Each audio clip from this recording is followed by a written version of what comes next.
آنا نہیں چاہتے، یہ ان کا ڈکلیئرڈ ہے معاملہ۔ وہ یہ کہتے ہیں کہ ہمیں ابھی تک بھارت کی حکومت نے کچھ نہیں کہا ہے، پریشان نہیں کیا ہے، تنگ نہیں کیا ہے، لیکن ہمارے پاسپورٹ پر اگر پاکستان کا ٹھپا لگ گیا کہ یہ پاکستان گیا تھا تو پھر اب یہاں مشکوک آدمی شمار ہوں گے، پھر ہمارے لیے مشکلات پیدا ہو جائیں گی۔ اس لیے وہ دنیا بھر میں گھومتے ہیں، امریکہ گئے ہوئے ہیں، یورپ گئے ہوئے ہیں، سعودی عرب تو گویا کہ ان کا ایک بائیں ہاتھ کا سفر ہوتا ہے، ہمیشہ ہمارے وہ آج گئے ہوئے ہیں، دبئی ہے، دبئی سے تو چونکہ ان کی براڈ کاسٹنگ وغیرہ دبئی سے ہوتی ہے وہاں پہنچ جاتے ہیں۔ اب میرا تو دبئی میں داخلہ بند ہے، میں تو 15 سال سے میں یو اے ای میں داخل بھی نہیں ہو سکتا،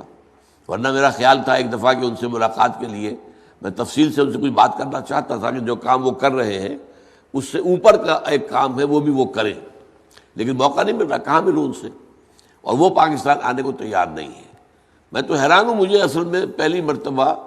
وہ بھارت کی حکومت کو صحیح اندازہ میرا نہیں ہوگا جو انہوں نے مجھے دے دیا وہ ویزا، لیکن اب تو وہ ویزا دینے کو تیار نہیں ہے مجھے۔ تو اسی طریقے سے ان کا معاملہ ہے، ان کو یہاں پر شاید ویزا تو مل جائے، لیکن یہ کہ وہ ان کا کہنا یہ ہے کہ وہاں کی حکومت سے پھر ان کا معاملہ خراب ہو جائے گا۔